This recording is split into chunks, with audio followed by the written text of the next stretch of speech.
do you want to just start the recording? Yeah, thank you. So hi everyone, thank you for joining today. We want to start right now just because we also have the consultations starting at 5 p.m. Thank you everyone for joining. And I'm just gonna go ahead and just share a quick overview on Tzedek and the services that we provide to small business owners. After that, Yusuf is gonna provide a presentation on advertising law and ADA compliance. And we will just leave a couple of minutes at the end, around 4:50, to answer any questions people may have. And then we will start the consultations at 5 p.m. So thank you for joining. My name is Nadia. I'm the director of the Small Business Program at Tzedek.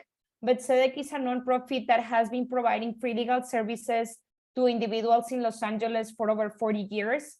And today in specific, I'm going to focus on the work that we do at the Small Business Program. The Small Business Project started back in 2016.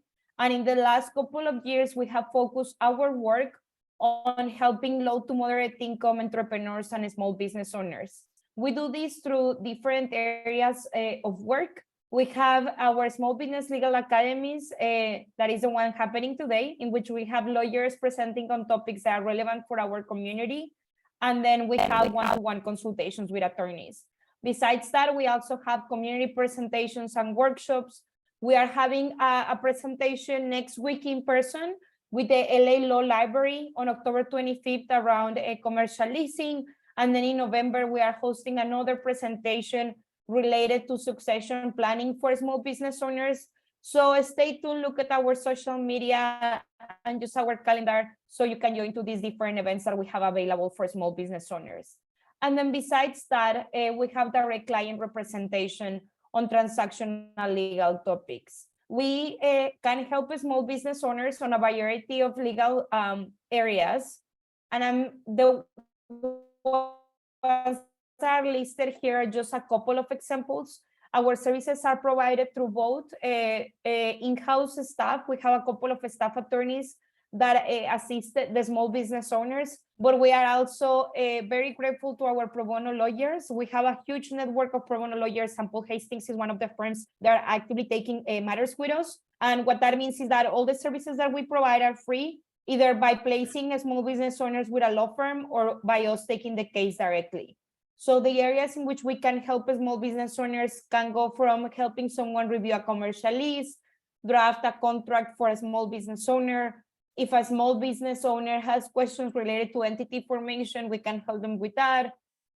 Obligations of a small business owner as an employer,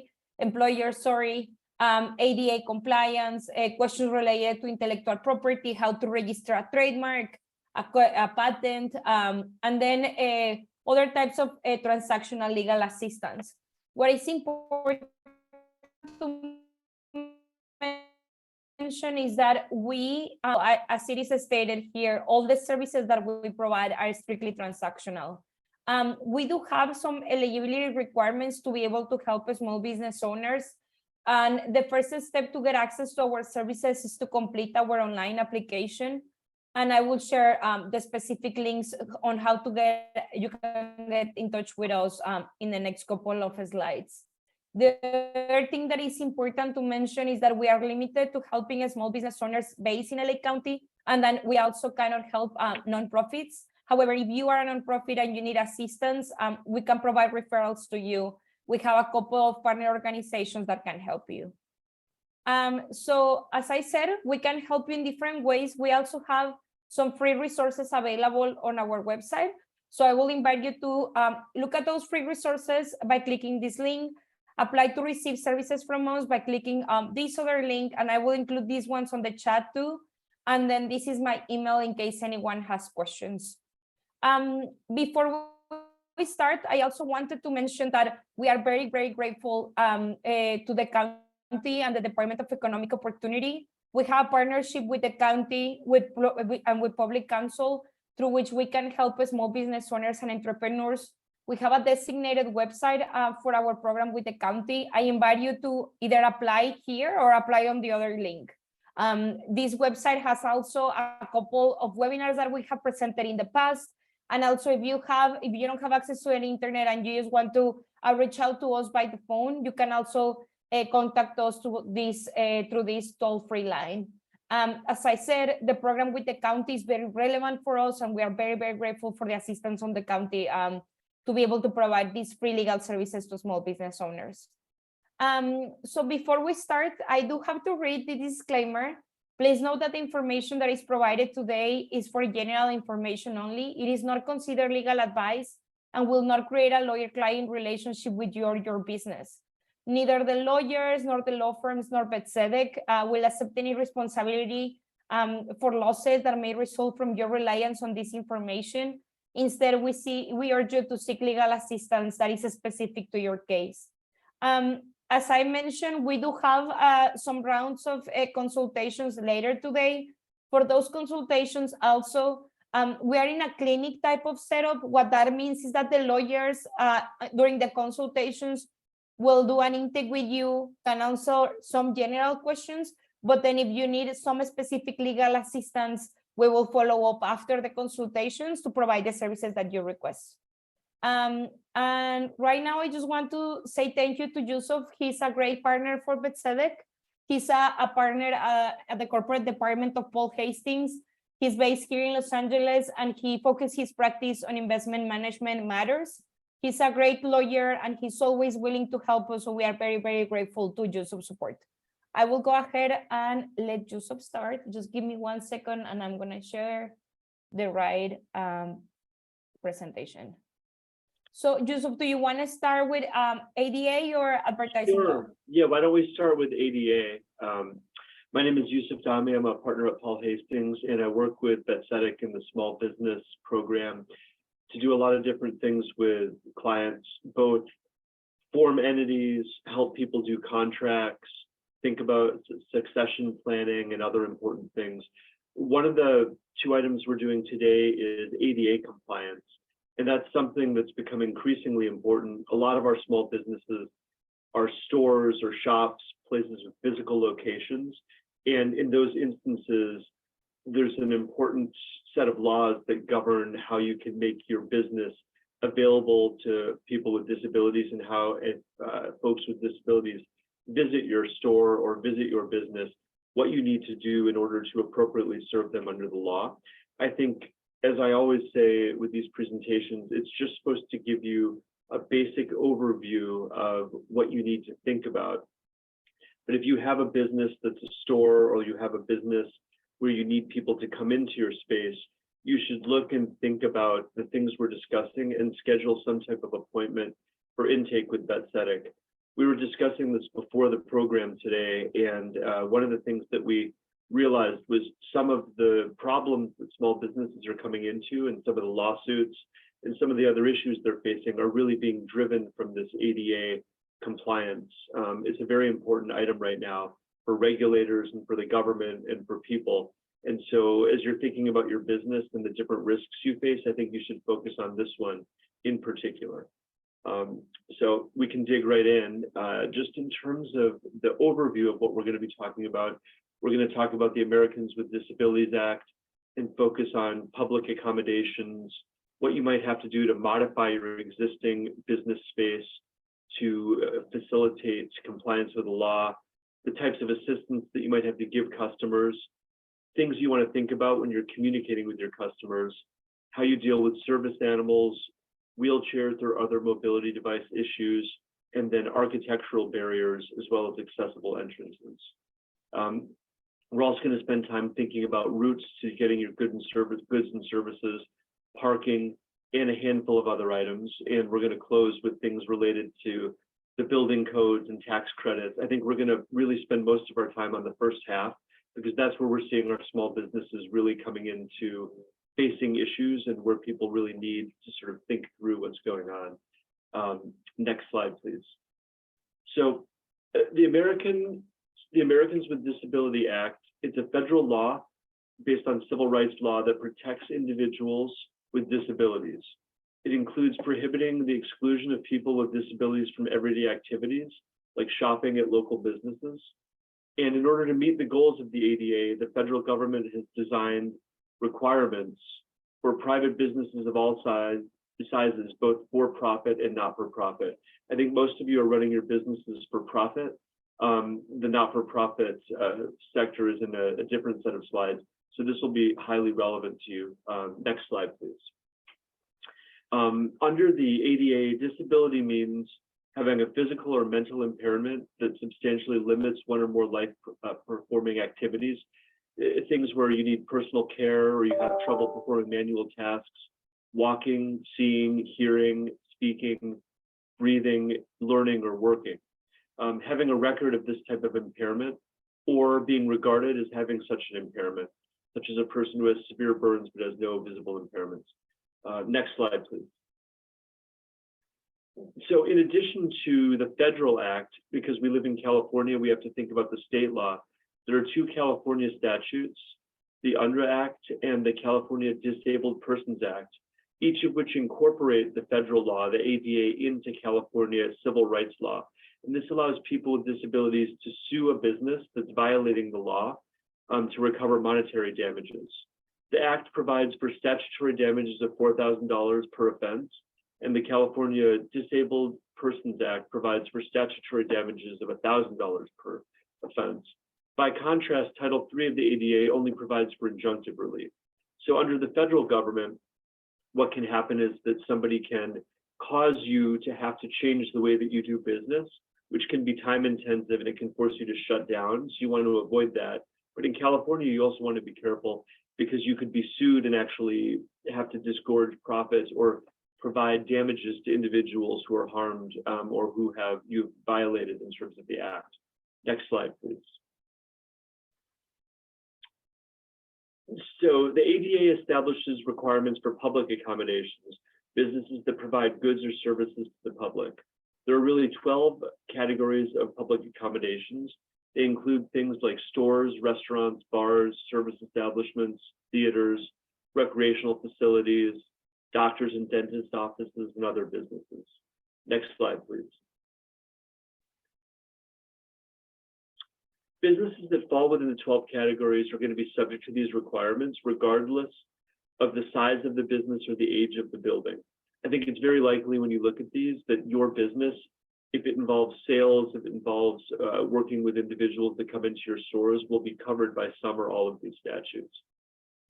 Commercial facilities that don't provide goods or services directly to the public, office buildings or factories or warehouses, are only subject to the ADA's requirements for new construction and alterations. So when you think about your business, think about which category you might fall into.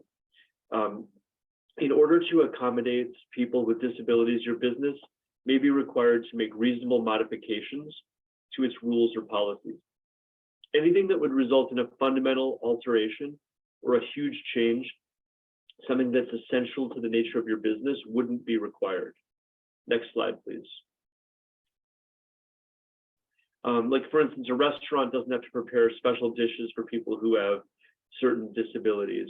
This would be a fundamental alteration. But if it's easy to omit a sauce or ingredient, you might have to bake that change. It wouldn't be a fundamental alteration.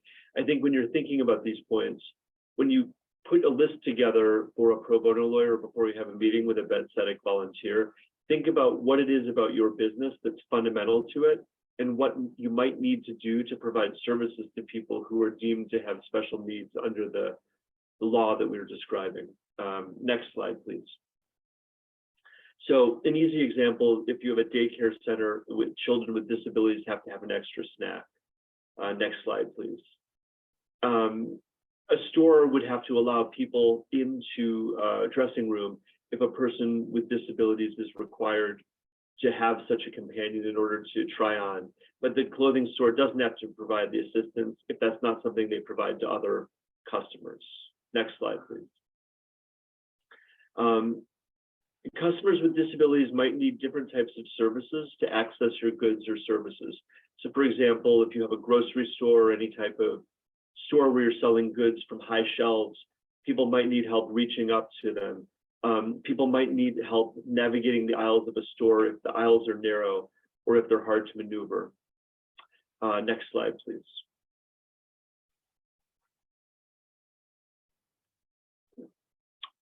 Is the slide still visible on your screen? I think oh, no, it's back. I think if we go to slide 9.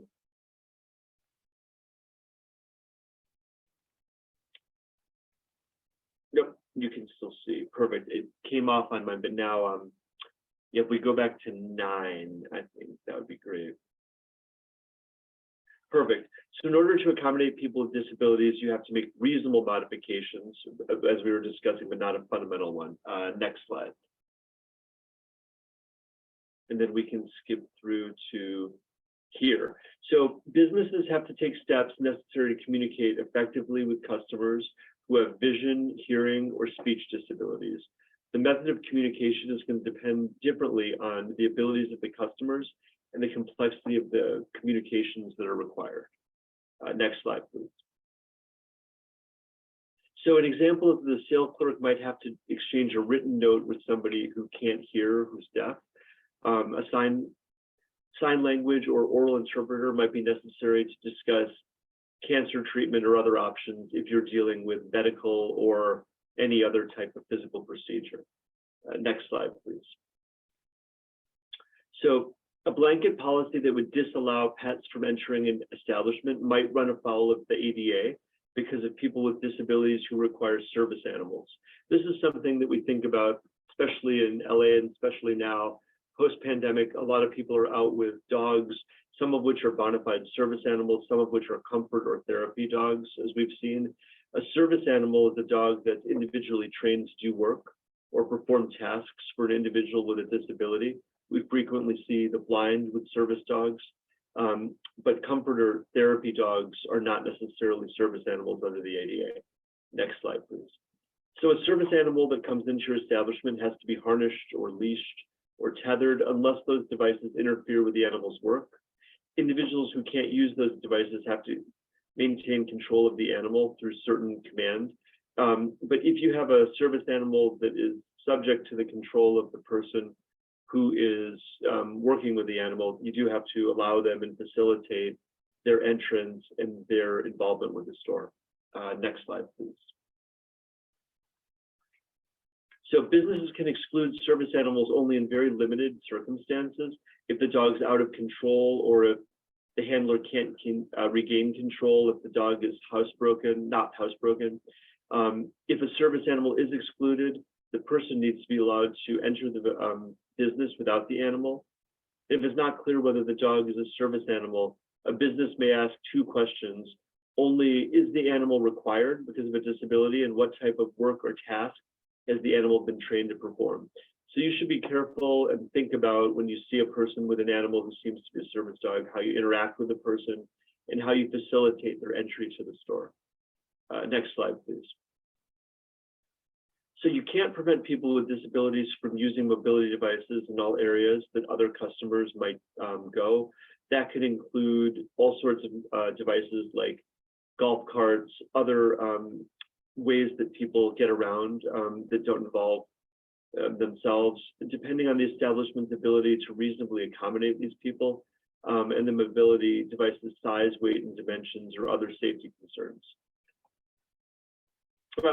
Next, businesses may ask individuals using an alternative mobility device for assurance that it's required. Such credible assurance could include a note or a placard or just a verbal affirmation. You should not, I think, as a matter of legal, as a matter of other matters, you shouldn't pry into the nature of the disability if it's clear that this type of accommodation is required. Next slide, please. So in certain circumstances, there are architectural barriers to entry. Those are physical features that limit or prevent people from disabilities from obtaining goods or services that are offered. These can include the parking spaces, entrance steps, door handles, narrow aisles, high counters, the type of physical things that make it difficult to facilitate entrance or to get at services. The ADA has requirements here. They require that small businesses remove the architectural barriers in existing facilities when it's readily achievable to do so. So what does that mean? Next slide, please. Readily achievable means something that's easily accomplishable without unnecessary difficulty or expense. It's based on the size and resources of a business, as well as the broader trends, such as economic downturn.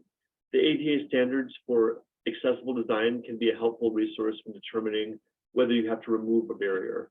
Now, if you're going into a new space and you have limited means, if the businesses has limited means, if you have a small business, I think this is a good area where you can consult with Tzedek, who can set you up with a pro bono attorney who can help you think through the outline of your business, so that once you get going, you don't have trouble with this type of issue. If you're getting questions and you want to think about whether your business is appropriate to be fit differently or to do modifications, you can also reach out to Tzedek and work with them. I think, again, this is one of the areas where we're seeing people get into trouble because it's not obvious or intuitive when you look at a space what the law requires. Not every attorney can help, but the attorneys that Tzedek has and that they'll pair you with should be able to help. When you remove barriers, you should follow the design requirements for new construction in the ADA standards for accessible design. In some cases, existing conditions might, like limited resources or both, will not make it readily achievable for you to do the standards fully. If this occurs, barrier removal device might deviate from the standards as long as you're not creating risk. So what does this mean? It means that the law is not going to require you necessarily to do something that's impossible or that makes it impossible to stay in business, but you want to make sure that what you've done passes muster under the law and that it's reasonable. It's not always obvious to a small business owner who's focusing on other issues what's required or what's reasonable. An attorney can hopefully provide some type of third-party check for you. They can help you think through, from the eyes of a lawyer, from the eyes of a regulator, what might be reasonable. I've definitely found working with small businesses that our attorneys, our associates, are able to help give people, just a different view of their space and what might need to be done to be more fully compliant with the law. Next slide, please. So the ADA regulations recommend the following priorities for removal: providing access to your business from public sidewalks, parking areas, and public transport, providing access to the goods and services your business offers, providing access to public restrooms, providing barriers to amenities offered to the public like drinking fountains. Next slide, please. Where even a single step prevents people with disabilities from entering your business, installing some type of ramp or lift, or figuring out how to regrade the walkway can provide an accessible route. If the main entrance can't be made accessible, it's possible that there's an alternate route where you can actually get people to come in through a side or alternate entrance. Again, I think it makes sense, given the challenges of small business, to work with a lawyer to figure out what the most cost-effective but compliant and welcoming way of dealing with these issues are. Next slide, please. The path a person with a disability takes to enter and then move through your business is called the accessible. This route, which has to be at least 3 feet wide, will remain accessible and not blocked by items like vending or ice machines, newspaper dispensers, etc. So you want to provide a clear entryway for people who are coming into your store. And shelves and counters have to be available and clearly accessible as well. People with disabilities need to be able to access, tables, food service lines, and condiments and beverage bars in restaurants, for instance. There has to be an accessible route to dining areas, etc. Next slide, please. And then one more. And so businesses have to provide accessible parking spaces or for cars and vans if it's readily accessible to do so. Small businesses with 4 or fewer spaces have to have 1 accessible space, but no signage is required. An accessible parking space has to have an access aisle to allow a person using a wheelchair to get in, potentially using a service van. Now, it's a lot of rules, I think, that we're describing all at once. One of the things, again, I'm finding useful when I'm working with small business clients is to set up a screening meeting with a small business lawyer, somebody who can either come to your space, or now with Zoom, they could physically take a tour online. You could show them on FaceTime or Zoom what your business looks like, and they can help you think through the issues that you want to deal with as part of the retrofitting your business. Next slide, please. So there are safe harbors. In order to comply with the 2020 standards, further modifications are not required of a business that was built or altered in compliance with the 1991 standard, even if new standards have different requirements. If a business chooses to alter elements that were in compliance with the 1991 standards, the safe harbor will no longer apply. So before you start to rebuild or revise your existing business, it's useful to talk to a lawyer to make sure that you're compliant, and that if you're addressing some of the issues, you're not creating liability for yourself by not addressing other issues that are in the law. New requirements for elements in existing facilities that weren't addressed in the original 1991 standards are not subject to the safe harbor. So when a small business alters any of its facilities, it has to make the alteration accessible to the extent it's feasible or easy to do so or possible to do so. Alteration can include remodeling, renovating, rehabilitating, reconstructing, or changing the structure. Normal maintenance like re-roofing or painting is not an alteration. So before you revamp your business, before you deal with a physical space of your business, if you have customers and you have potential issues, I think it's useful to talk to one of the Tzedek lawyers. They can help you think about how to plan your remodel so that you're both compliant and efficient in terms of your spend. Because we know that people are in the current downturn and dealing with post-COVID have limited dollars to spend.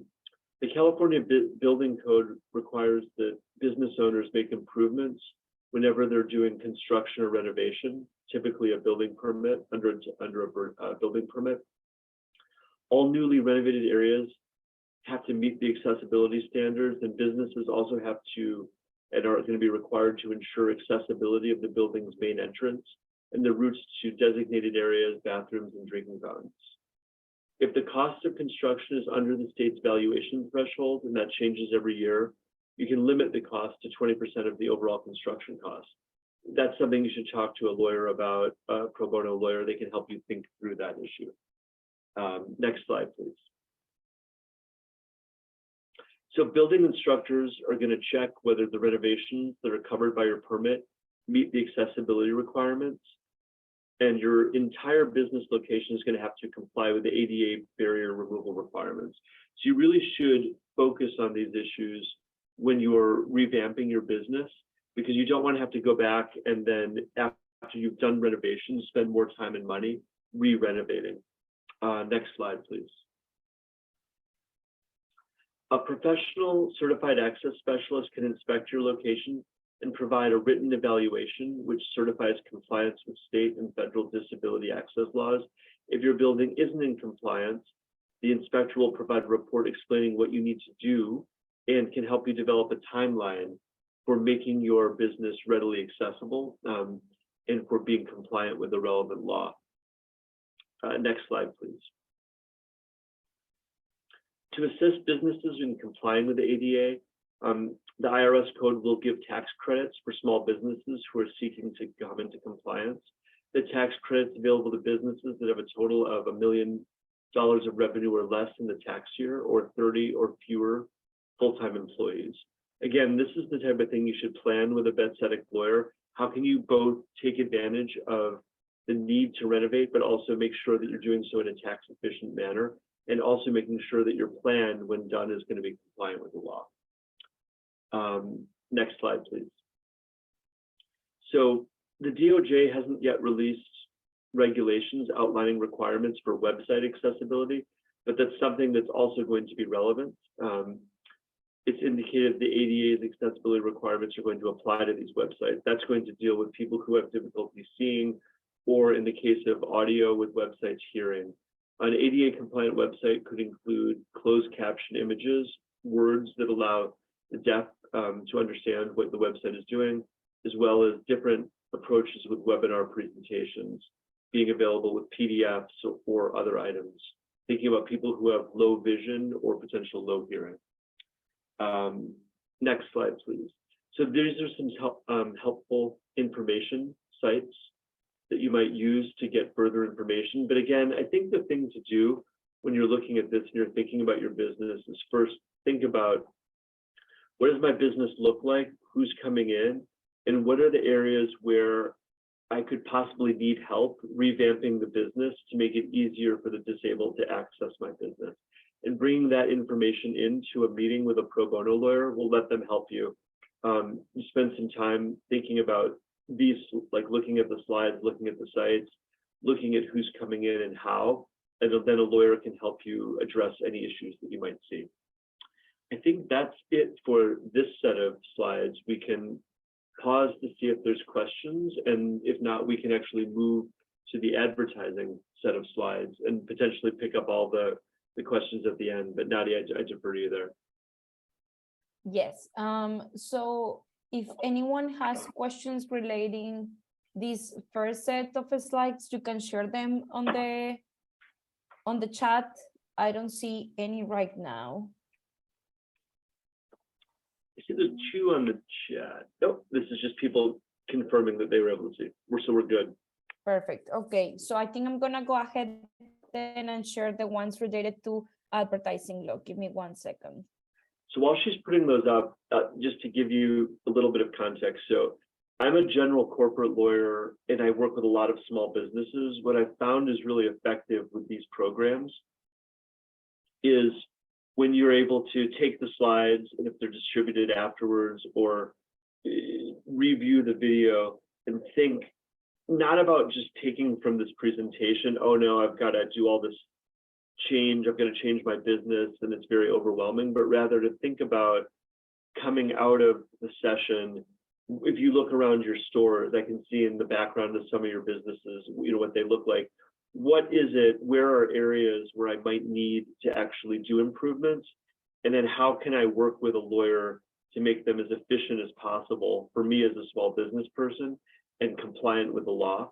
And we've seen people doing that in all sorts of areas, whether it's physical real estate or thinking about how to revise their bylaws of their corporation.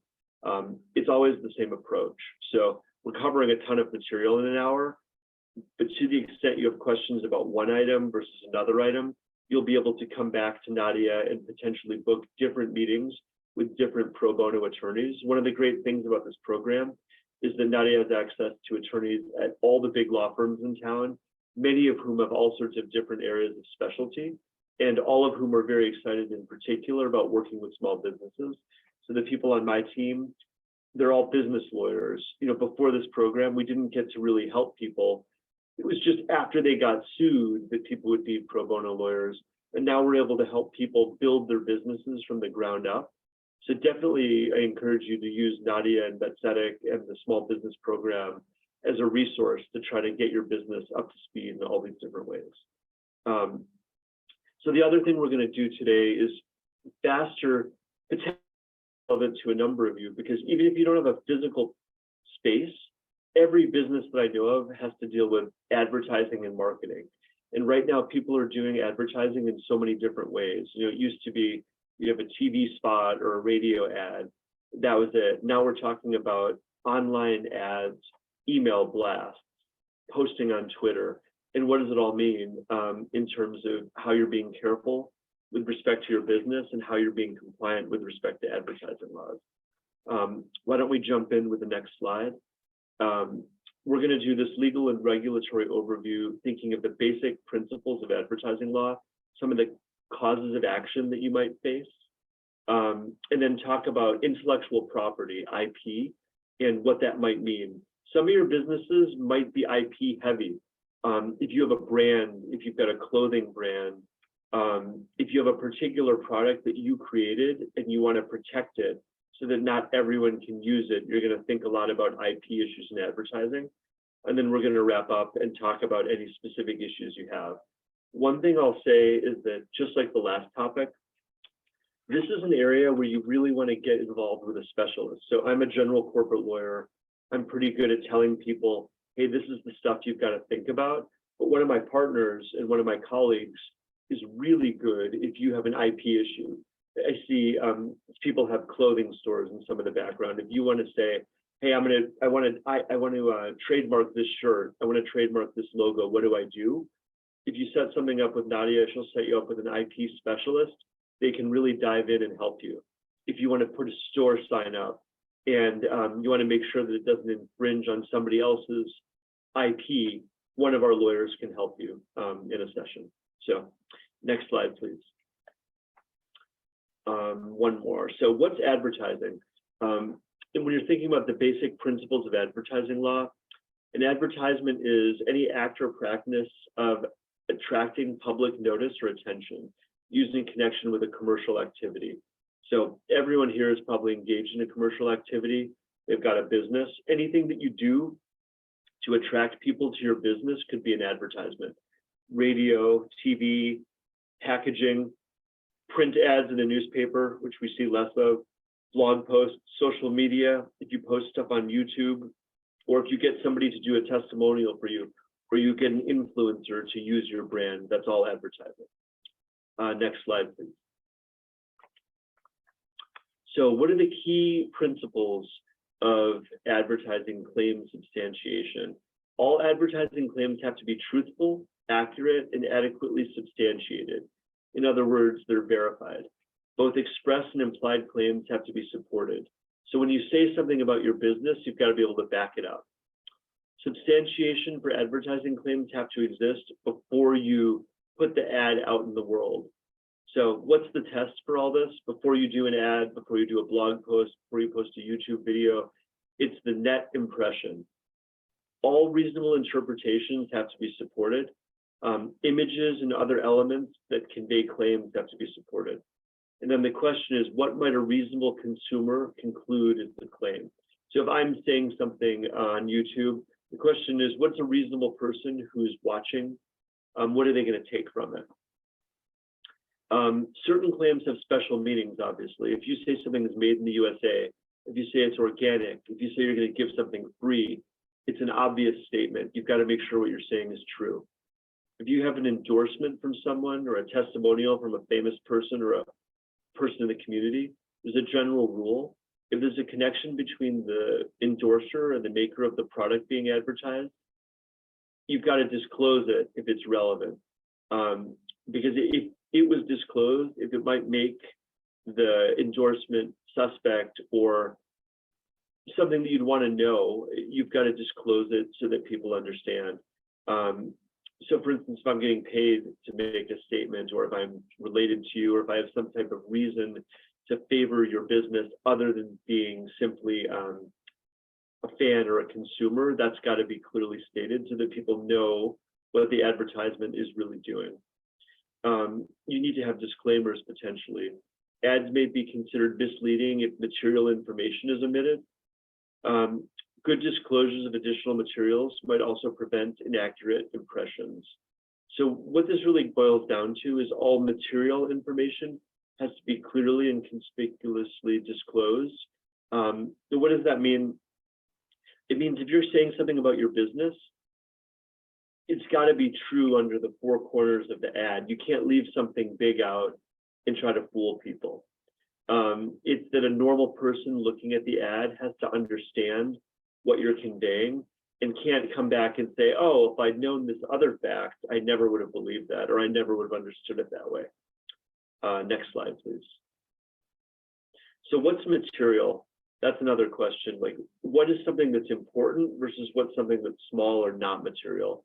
Information likely to influence the purchase decision is material. So would you buy this product but for that information? If you would, it's material. The total cost to receive or use the product, how much it costs is definitely material. When an offer expiration occurs is material. What the qualifications are for taking advantage of an offer is material, and what the restrictions are material. Next, what are the 4 Ps for clear and conspicuous information? It's prominence. You can't put the important stuff in tiny letters at the bottom and the more misleading stuff in big letters across the top. But everything that's important has to be equally prominent, or at least reasonably prominent. The presentation has to be easy to understand. You can't have a clear statement that's a sale and then a tiny, quick mumbling statement at the bottom that's a disclaimer. It has to be easy to find in terms of key placement and proximity. If you have a qualification, it has to be next to the thing that's qualifying. You can't have a claim in a YouTube video and then 5 minutes later have a quick disclaimer at the end right before you roll to the credits. All this stuff has to be communicated to consumers before the purchase process begins. What this is all about is being fair and not trying to fool people, being straightforward with your potential customers. Next slide, please. So what's false advertising? It's a false or misleading statement of fact, a statement of fact that has a tendency to deceive a reasonable person, something that's materially likely to influence someone's decision to buy your product. And if somebody who's claiming that you've done a false advertisement, they have to be able to show a injury or a likelihood of being injured. So if they bought into your product unaware, they wouldn't have bought in if you had been straightforward with them, they can claim false advertising. Next slide, please. So when is an advertising false? It can be false in 3 different ways. It can be literally false if you say the sky is blue, but it's red. There can be implied falsity, which is that you're suggesting something that's just not true, or you can have something that's false by implication. There's other potentially false claims, superiority claims, if you're saying something is the most powerful when it's not, or if it's a #1 brand when it's not. Now you can distinguish that from puffery, which is an expression of opinion, something that can't be true or untrue, something that's ambiguous so much so that no reasonable buyer could take it as the truth. The world's best tacos. Someone's the world's best lawyer. Everyone knows that, everyone's claiming that. So there's potential claims and actions that are governed by different rules. I don't think you need to be academic as a small business owner, but I just want to give you this as something to think about. I think, again, what you really want to do is if you're going to do an advertisement, talk to a lawyer before you put it out there and think about whether what you're doing is misleading, whether you'd be misleading if you said it to your aunt, to your uncle, to your mom. I think it's a decent way of just reality checking what you're doing as well as talking to a lawyer. Under the FTC, that's the Federal Trade Commission. There's broad statutory authority to legislate and to enforce. There's substantial enforcement powers, but it's a small agency that's not necessarily able to quickly act in terms of all of our small businesses. There's state attorney generals. They are dependent on what state you're located in. And then there are things like litigation.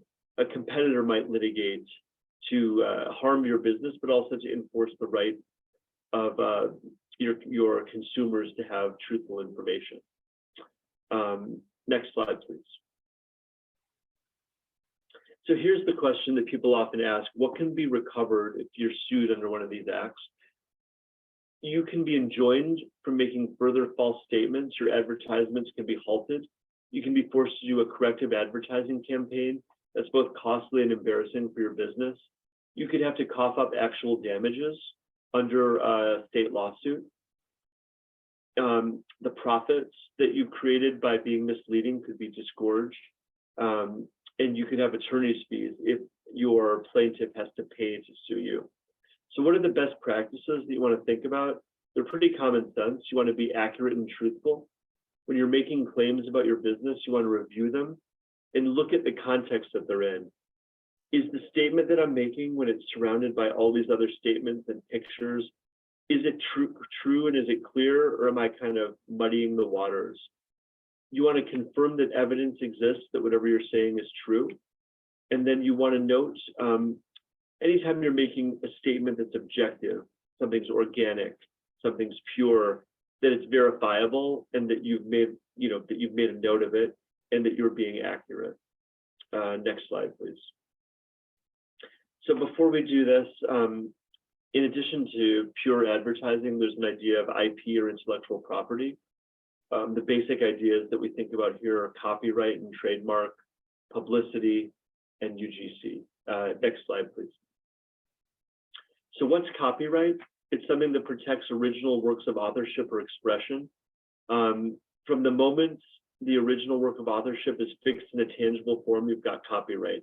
If I write something down, if I make a video, if I post it on the internet. And you can acquire proper rights in a number of ways. You can ensure rights clearance if you're using someone else's music, for instance, or if you use someone else's text. If you don't do so, you can end up with statutory damages, or people can make demand letters that you stop using their copyright material. Next slide, please. So what's a trademark? It's something that's used to distinguish goods from those manufactured by others. We think of the classic trademarks, the McDonald's golden arches, other very obviously physical stamps that you see, and you know what the business is just by looking at that stamp. What are the protections that it affords you? You can prohibit others from using the same mark. How can you require rights? You can be the first to use, and you can register. Although it's not required, it is recommended for important benefits, like being able to enforce and get treble damages against people who encroach. So if you've got a business and you take the time to develop a trademark, think about how you can register it, and consider going to Tzedek and working with one of the business owners to have it registered. A good trademark can make the difference between a small business and something that really grows. It's used in conjunction with the advertising. It's something that makes your business really identifiable to the public. Next slide, please. When you know you've got a trademark, when you've got the TM symbol, for instance, or the registered symbol, when you see somebody else using these, you have to be careful in your small business not to use similar marks that look similar for risk of infringing and having them sue or have them stopping you from using them. To avoid choosing an infringing mark, you could do a trademark clearance search. You can also work with a small business lawyer with Tzedek that Nadia can help introduce you to. So when you're dealing with trademarks or symbols, you as the owner of the business are responsible for monitoring and protecting your mark. If somebody else is using your mark, you could lose business or suffer, and you can lose your trademark protection if you don't enforce it. If you have a trademark, if you have a brand, enforce it and protect it.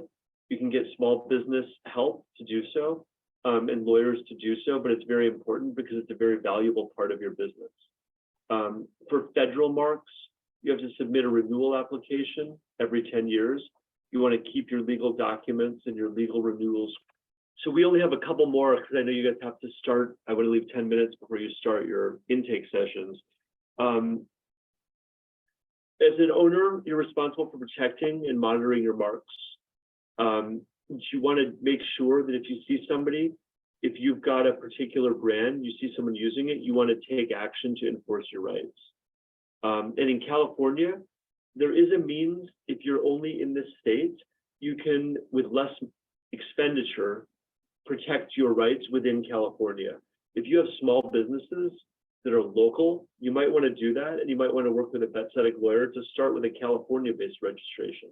Now, one thing I'm seeing, though, is that a lot of your businesses, if they're not storefronts, if they're online, for instance, you might want to go ahead and work with Tzedek to do something more federally, now cross state lines, just as a matter of course. Publicity, right of publicity, an intellectual property right that protects against the misappropriation of a person's name or likeness. That means you can't use a famous person's face to sell your own goods. If you're going to use anyone's right of their face or their likeness, you've got to get their permission. That's under both common law and under statute. And that can apply both to people living and dead, potentially. So if you're going to use somebody else in your advertising campaign, make sure that you get their permission. Next slide, please. So what is UGC? It's user-generated content. There's a question of whether it's protected under the DMCA. There are safe harbors for protection for certain online website operators who allow their users to post content to their sites. I think this is kind of a very specific set of issues when we're dealing with copyright agents, and you want things to do, like take down notices, etc. If you've got that type of issue, I think you should talk to Tzedek about a very specific, getting a specific kind of lawyer to help you on a pro bono basis. For the most part, I think what we're trying to do here as we wrap up is think about two things. What are all the laws and areas that you guys want to think about? And then two, how can the lawyers that you're going to meet today and later today and in the coming weeks help you? I think what they can do is, again, as you do business and as you think about whether it's advertising or branding, they can help you think about, what do I have to protect? What do I have to verify? What do I have to trademark to grow my business? And if they come to you or you come to them with a person or another business that's trying to steal your IP, what can you do to protect yourselves? I think as you get further along in business, these are things that become very, very relevant to you. And we've noticed, two things. The first part of the slides are relevant to people with in-person small businesses. The second set of slides are relevant to almost everyone. Almost everyone's got a brand they're trying to develop and market in the modern world. And I think it's very technical and very hard to get your arms around, but the Tzedek folks have great attorneys who can help. So I think, Nadia, I can turn it back to you unless people have questions. You guys can start the intake session. Thank you, Yusuf. I'm just checking whether we have any questions. I don't think we have any specific questions in the chat. Carla, can you stop the recording, please?